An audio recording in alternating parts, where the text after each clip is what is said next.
সম্ভব হয় আপনাকে স্বামীর আগে উঠতে হবে, তাহলে আপনার উপরে মাতা লক্ষ্মী কৃপা করবে। এই জিনিসগুলো কিন্তু দেখা যাবে না, অদৃশ্য শক্তি কাজ করে, এবং এটাই সত্যি, এটাই বাস্তব, এটাই শাস্ত্রের নিয়ম।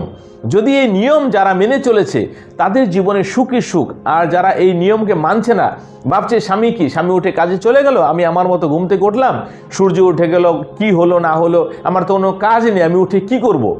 এই যে এই চিন্তাধারাটা, এতেই মা লক্ষ্মী রুষ্ট হয়ে যান, এবং সে সারাদিনই পরিশ্রম করছে, প্রচুর টাকা ইনকাম করছে, অর্থাৎ সংসার চলে অনেকটা সাশ্রয়ী হওয়া উচিত, কিন্তু সংসারে কিছু থাকছে না।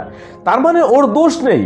সে যদি নিষ্কর্মা হতো, সে যদি কাজকর্ম না করতো, কোনো রকম ইনকাম করে না আনতো, তাহলে আপনি বলতে পারতেন পুরুষের দোষ। কিন্তু পুরুষ অনেক টাকা কাজকর্ম করে নিয়ে আসে কামিয়ে, কিন্তু আপনি ঘরে টাকা টিকাতে পারছে না, এর মানে হচ্ছে আপনার মধ্যে